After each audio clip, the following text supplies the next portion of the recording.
Gracias, hermanos, por permitirme una vez más compartir la palabra en esta noche. Estamos un poco distraídos no, en estos momentos en nuestro país, pero recordemos siempre que sea lo que sea, la determinación humana, por encima de todo está dirigiendo Dios nuestras vidas y cuidando para bien de nosotros, ¿no? Les pido, por favor, que me acompañen en oración estos momentos para dar comienzo al estudio bíblico de esta noche, al mensaje, y que el Señor sea quien nos guíe para comprender su palabra. Oremos, hermanos. Señor, gracias por esta oportunidad que tú nos permites estar aquí, escuchando de ti, de tu palabra. Ayúdanos, Señor, a considerar en cuenta, Señor, qué es lo más importante en medio de las dificultades a ser nosotros como cristianos. Ayúdanos, consejos de Santiago que vamos a estudiar hoy para soportar las dificultades. Podamos nosotros, Señor, recordarlos en los momentos en los cuales somos tentados a reaccionar humanamente antes que ser pacientes y esperar en ti, Señor. Guíanos, Señor, en esta lección de esta noche. En tu santo y bendito nombre nos dejamos. Amén. Bien, hermanos, entonces les invito a que abran sus Biblias, por favor, y me acompañen en la carta de Santiago, el capítulo 5, versículo 7 al 11. ¿Cómo reaccionas en medio de las dificultades? Sería una pregunta para hacernos en esta noche, ¿no? Algunos tal vez como yo nos frustramos y queremos tomar medidas rápidas para solucionar el problema, el conflicto o la circunstancia difícil en la cual estamos. Otros tal vez pueden deprimirse, estresarse o solamente querer descansar en medio de eso, ¿no? Y no afrontar la situación. Bueno, espero que con este mensaje el Señor nos ayude, hermanos, a saber de qué maneras nosotros podemos afrontar, soportar las dificultades del día, ¿no? Del día a día y de las circunstancias que vivimos. Entonces, acompáñeme, por favor, en Santiago capítulo versículo 7 al 9, perdón, del 7 al 9. Dice lo siguiente: Amados hermanos, tengan paciencia mientras esperan el regreso del Señor.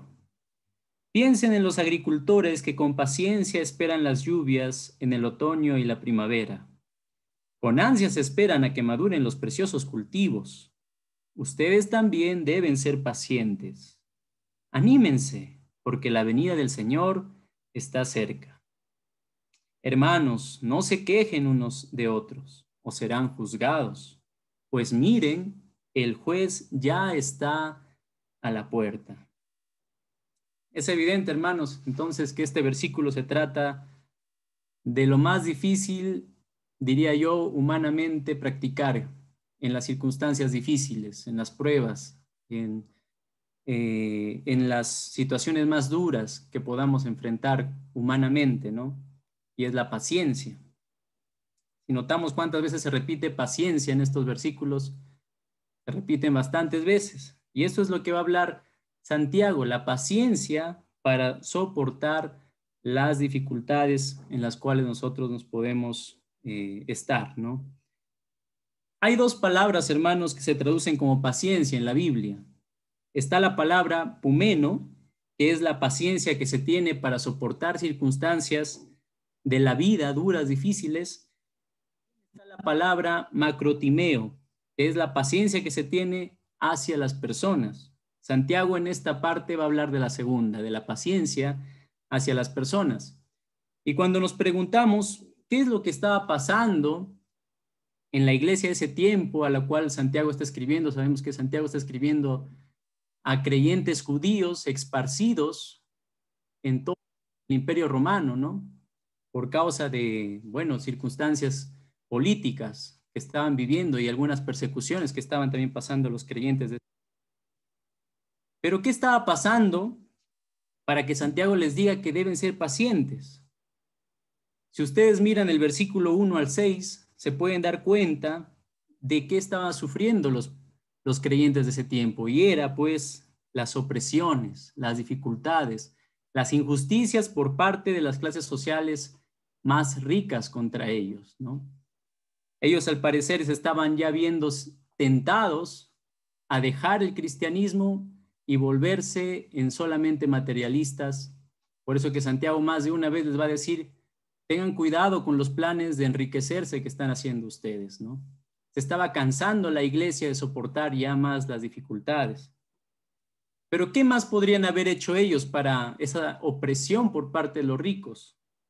Ellos podrían fácilmente, en el nombre del Señor también y de lo que estaba pasando, defenderse con las armas humanas, protestas y como se dice ahí, pues tomar medidas por sí mismo, por sus propias fuerzas. Pero Santiago ya les ha dicho a ellos que en la ira humana no actúa la justicia de Dios, dice Santiago. Es decir, que en la ira humana no agrada y no se actúa de la manera que agrada a Dios cuando uno solamente actúa de esa manera rápida, impulsadas por sus emociones y sentimientos, ¿no? De ira.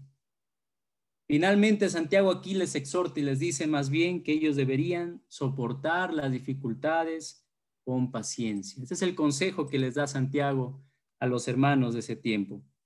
Y para eso les va a dar dos consejos que creo yo que son importantes para situaciones difíciles o las injusticias que ellos estaban pasando. El primer consejo lo encontramos en el versículo 7 al 8, pero específicamente vamos a leer solo el versículo 8 en la versión Reina Valera. Tened vosotros paciencia, firmad vuestros corazones, porque la venida del Señor se acerca. Entonces aquí el consejo que le da Santiago para poder soportar las dificultades, Santiago les dice que deben ellos afirmar sus corazones en la venida del Señor. Mejor dicho, para poder soportar las dificultades, ellos debían mantenerse firmes en la esperanza de la venida del Señor. Y aquí Santiago le dice afirmar vuestros corazones. ¿Qué significa afirmar? Afirmar significa fortalecerse. Afirmar significa fijarse firmemente. ¿En qué? Aquí Santiago le dice en la venida del Señor, en su esperanza. Bueno, fijarse firmemente también significa lo que comúnmente nosotros lo conocemos como anclarse, ¿no?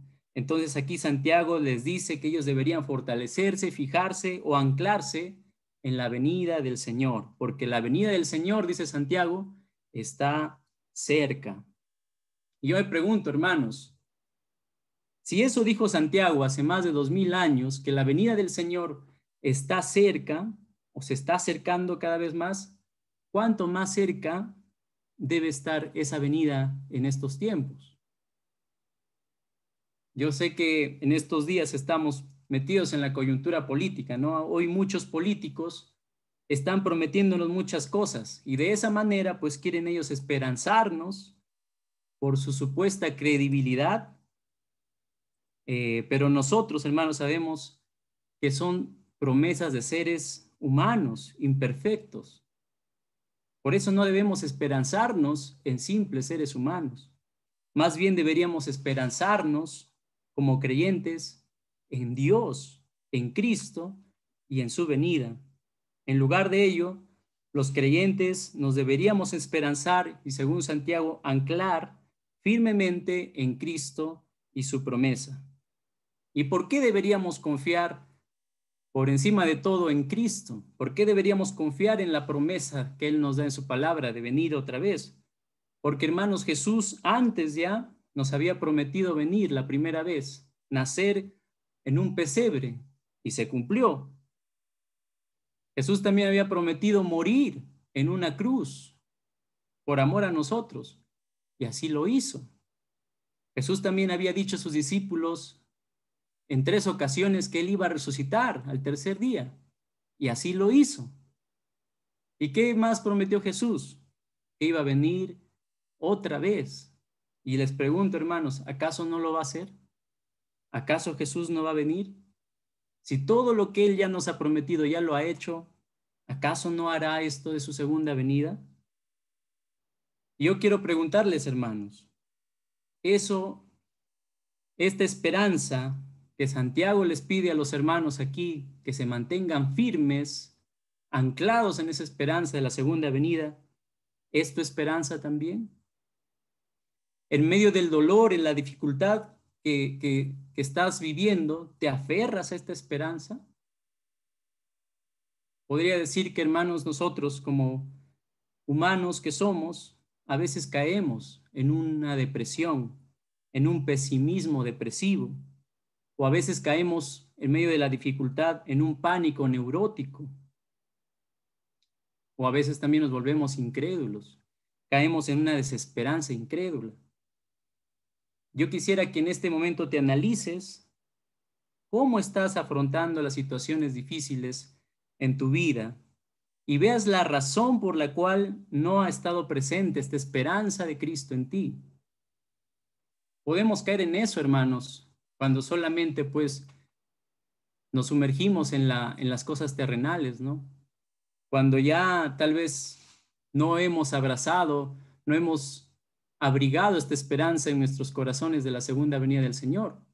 Y como creyentes podemos caer en ello porque no lo venimos recordando mucho, porque tal vez el advenimiento de Cristo sea como para algunos, no para nosotros puede estar un poco lejano, ¿no? Pero recordemos lo que Pedro les dijo a la iglesia en ese tiempo también, que estaba pasando dificultades. Muchos incrédulos se burlaban de la iglesia y les decían: ¿dónde está la promesa del advenimiento de su Señor? ¿Dónde está su esperanza? ¿Por qué no viene? Y Pedro, que estaba seguro de esta esperanza, que lo había escuchado más de cuántas veces, les contesta que no es que Dios retarde su promesa de venimiento, como muchos lo tienen por tardanza, sino ahí Pedro les dice, sino que Dios es paciente y espera que muchas personas procedan al arrepentimiento. Es por eso que Jesucristo todavía no ha aparecido, no ha venido aún, porque espera que muchos se arrepientan. Y un día cuando estábamos, recuerdo, predicando, voy a contar dos experiencias que pasaron. La primera tiene que ver con esto.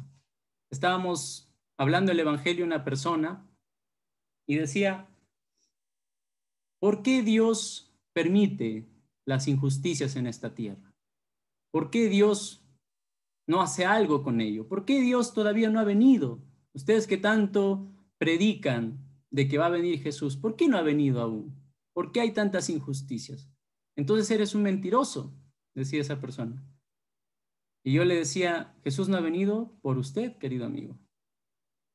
Porque si usted quisiera que se haga justicia, porque cuando Jesús venga va a hacer justicia total en el mundo, va a exterminar para siempre la maldad.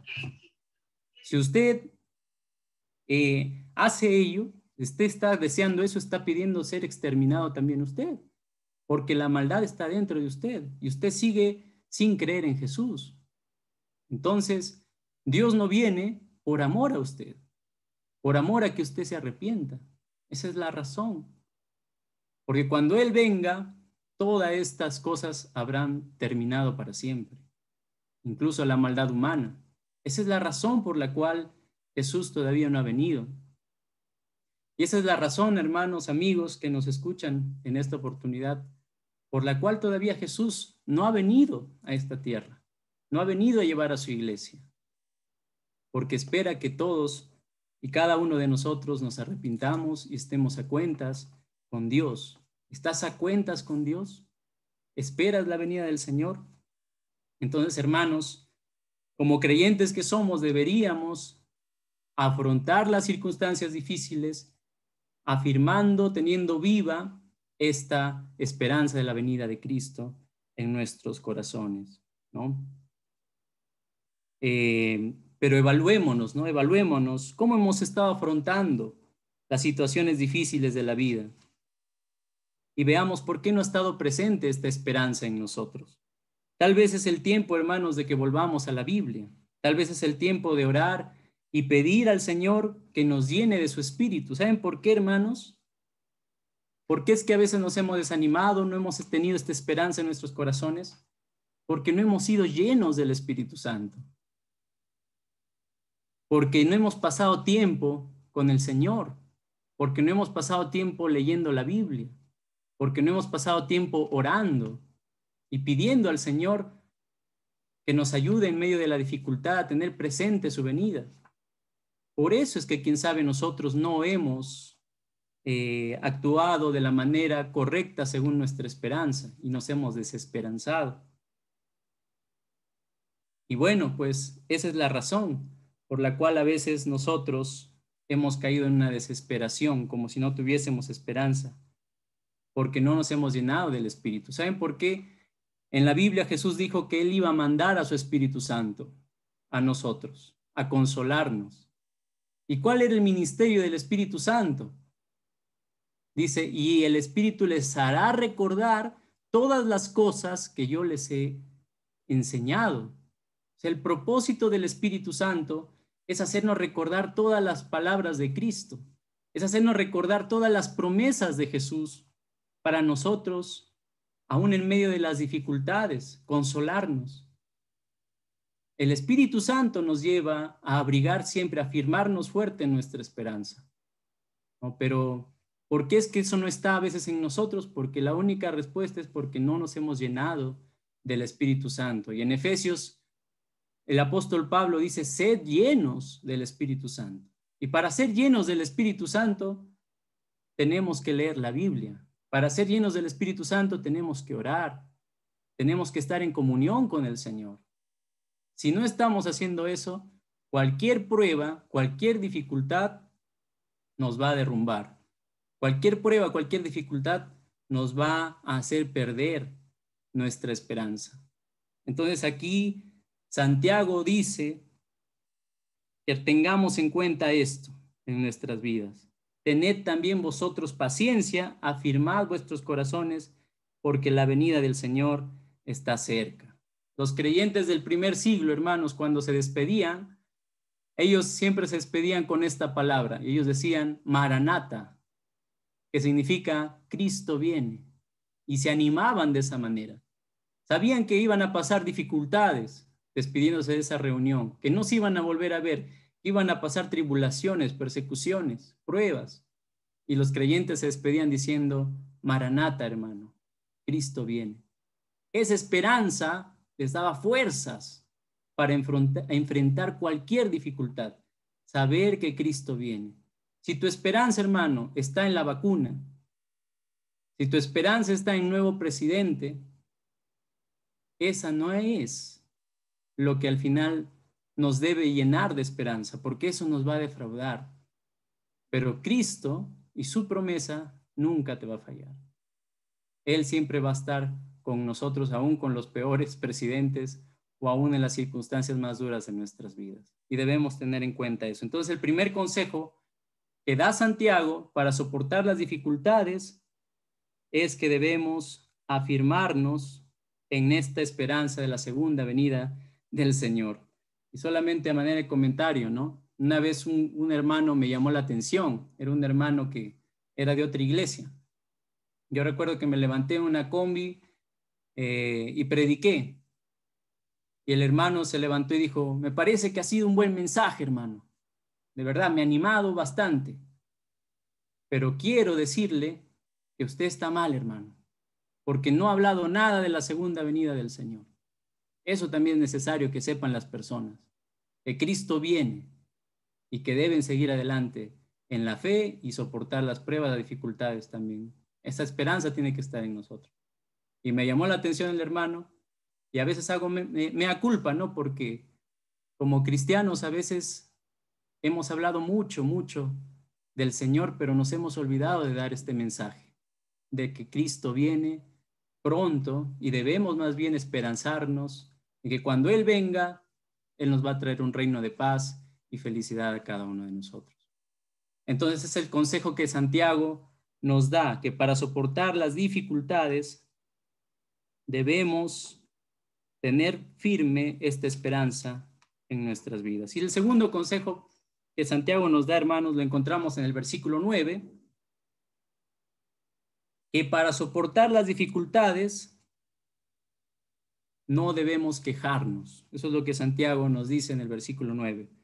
Dice el versículo 9, hermanos, no se quejen unos de otros o serán juzgados. Pues miren, el juez ya está a la puerta. ¿Qué es la queja? Estaba buscando en el diccionario, ¿qué es la queja? La queja es una expresión de molestia o desagrado respecto a una situación o una persona, ¿no? Es cuando pues estamos lamentando lo que nos está sucediendo y lo expresamos, ya sea despacio o ya sea en un lamento grande, ¿no? Audible que todos pueden escucharlo. Esa es una queja, ¿no? Una molestia, desagrado respecto a una situación o una persona. Cuando no tenemos la satisfacción en las cosas que nos están yendo, nos quejamos. Eso es una queja, una expresión, un lamento por las cosas que no nos están yendo bien. ¿Y cuando las personas se quejan? Yo no he visto una persona que se queje cuando las cosas le van bien, ¿no? Mayormente nos quejamos cuando las cosas nos van mal. No nos quejamos cuando las cosas nos están yendo bien. A veces yo creo que ninguno de nosotros vamos a decir, Señor, pues, ¿por qué las cosas me están yendo bien, Señor? ¿Por qué, Señor, permites que las cosas me estén yendo bien? No he escuchado a una persona que diga eso, ¿no? Mayormente le decimos a Dios, ¿por qué, Señor, estás permitiendo que las cosas me estén yendo mal? ¿Por qué me estás permitiendo que pase esto o que pase aquello? ¿No? Entonces, sí, las personas nos quejamos cuando las cosas obviamente nos están yendo mal, en situaciones que nos están yendo mal. Y eso es lo que estaban viviendo los hermanos también en ese tiempo, a quienes Santiago está escribiendo.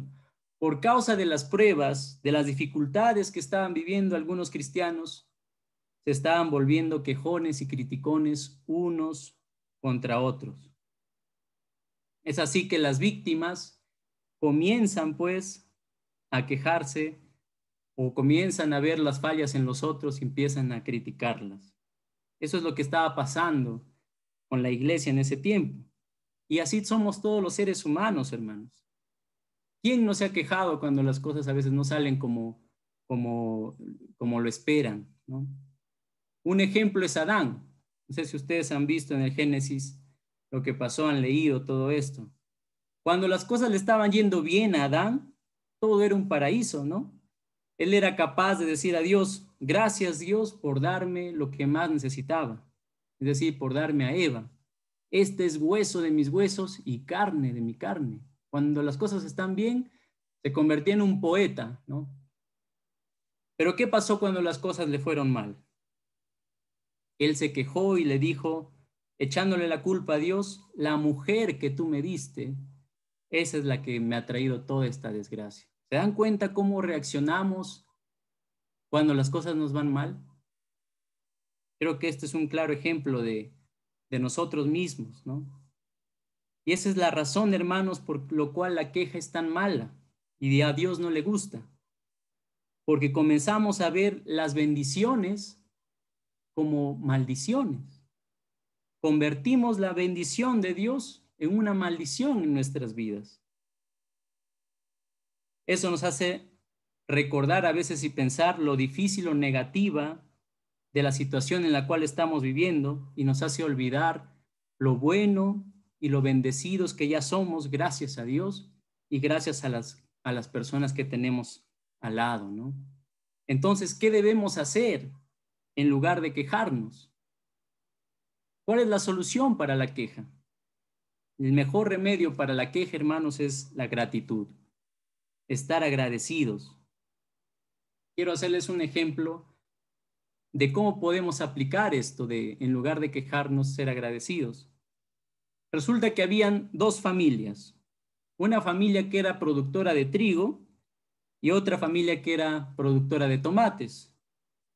Ambas familias, hermanos, estaban muy afectados económicamente hasta el punto de que de perderse la cosecha iban a ser embargados. Ambas familias iban a perder su granja, ¿no? Todo lo que tenían.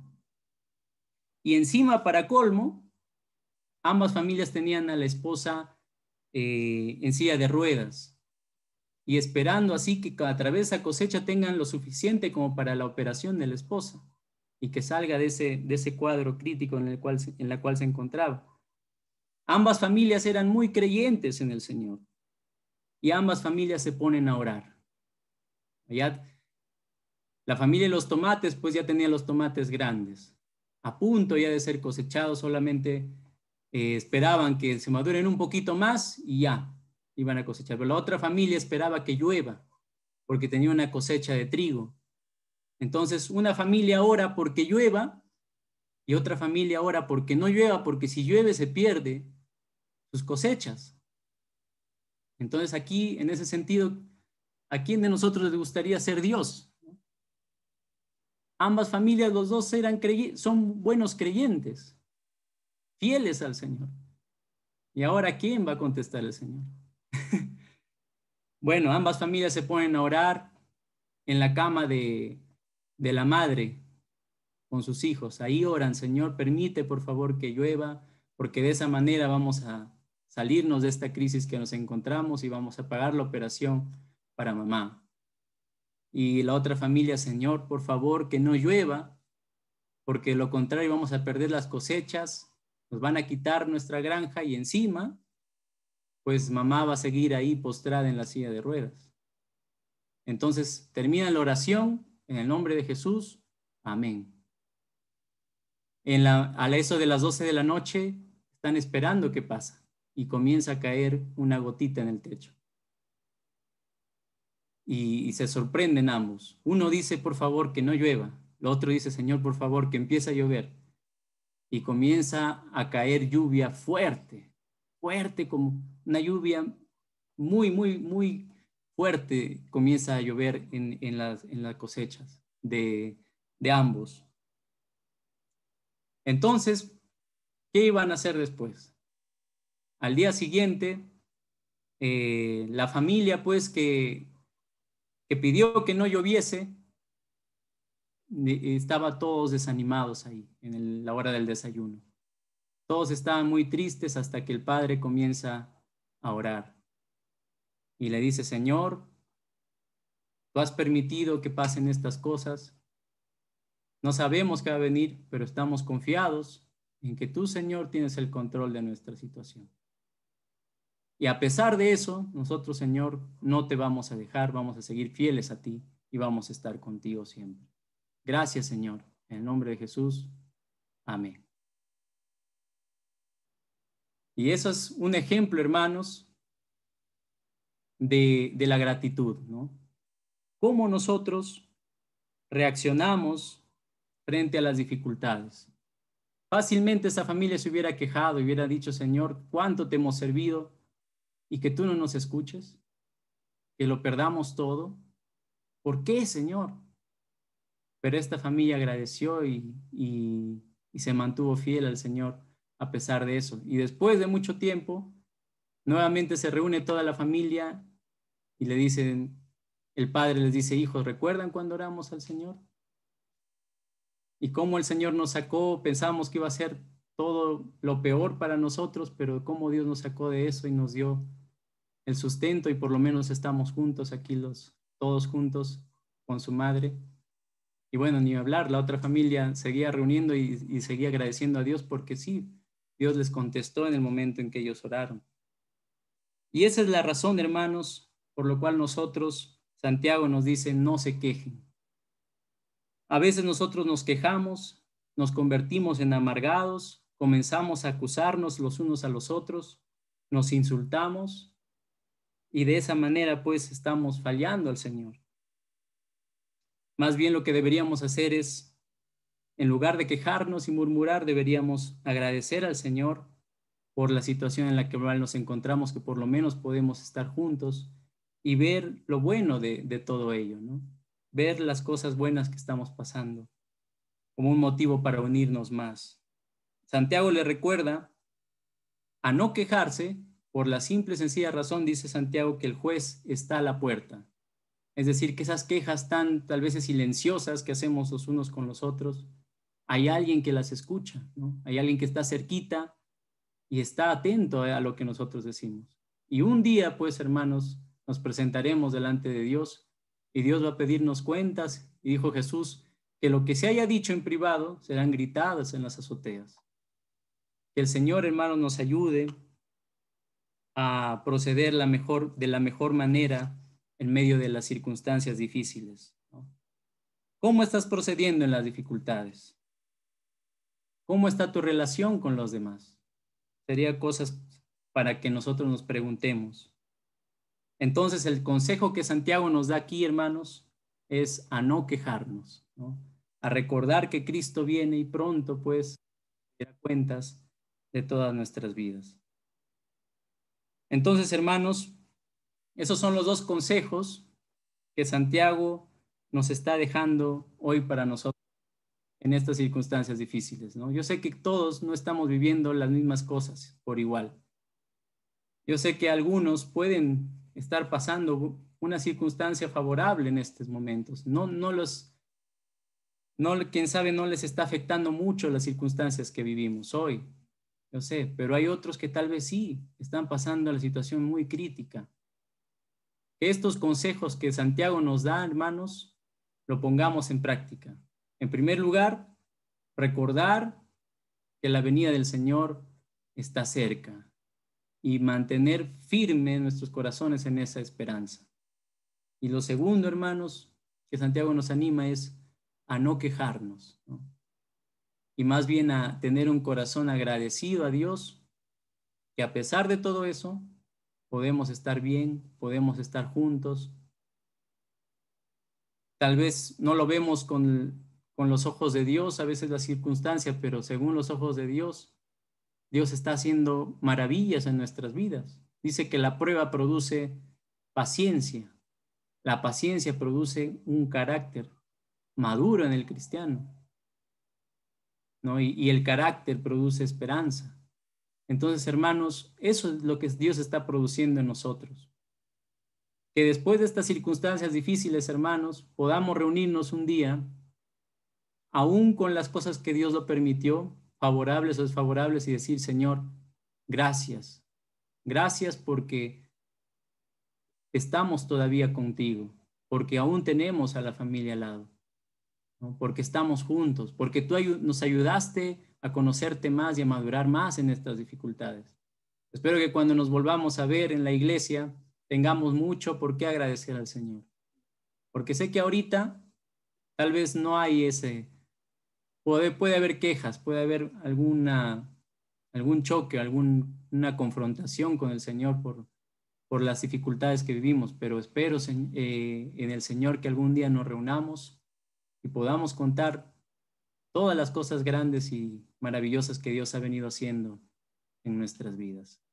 Que esta sea, hermanos, una lección para poder poner en práctica. Quién sabe, te estás olvidando de la esperanza de Cristo, de que Cristo viene. Es necesario que vuelvas a la Biblia, es necesario que vuelvas a orar, es necesario que tu corazón, como los discípulos de Emaús, arda con las palabras del Señor.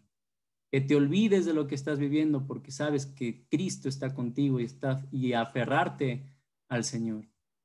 Y es necesario también que nos pongamos a ver el otro lado de la moneda, ¿no? Que por más negro que pueda ser la circunstancia, Dios, como dice su palabra, a los que aman a Él, todo coopera para su bien. Que esa sea una lección, dos lecciones, dos consejos, hermanos, para nuestras vidas. Vamos a terminar orando. Oremos. Señor, gracias por tu palabra, lo que tú nos enseñas en Santiago. Señor, cuando a veces acudimos a tu palabra y vemos lo que sucedían en las iglesias antiguas, todas las pruebas, todas las dificultades, a veces lo veíamos, Señor, muy lejos de lo que estamos viviendo hoy. Tal vez escuchar de pandemias, escuchar de estas crisis, no era tan común, Señor, hace 2 años atrás.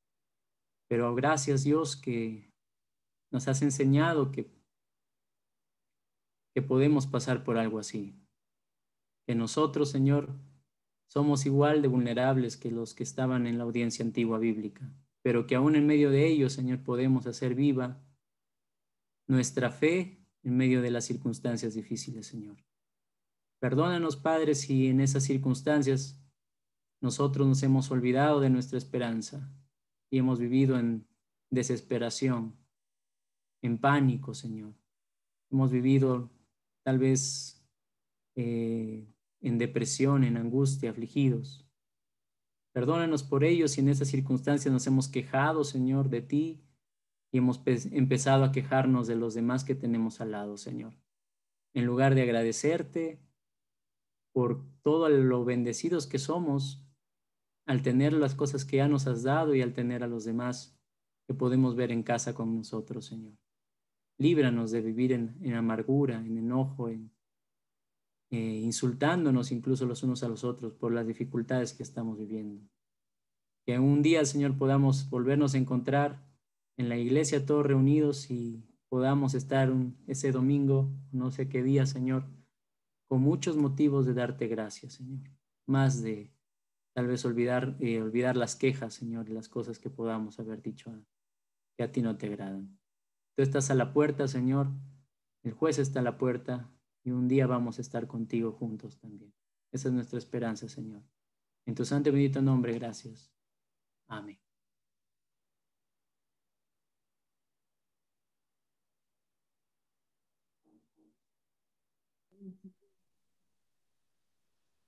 Gracias, Uli.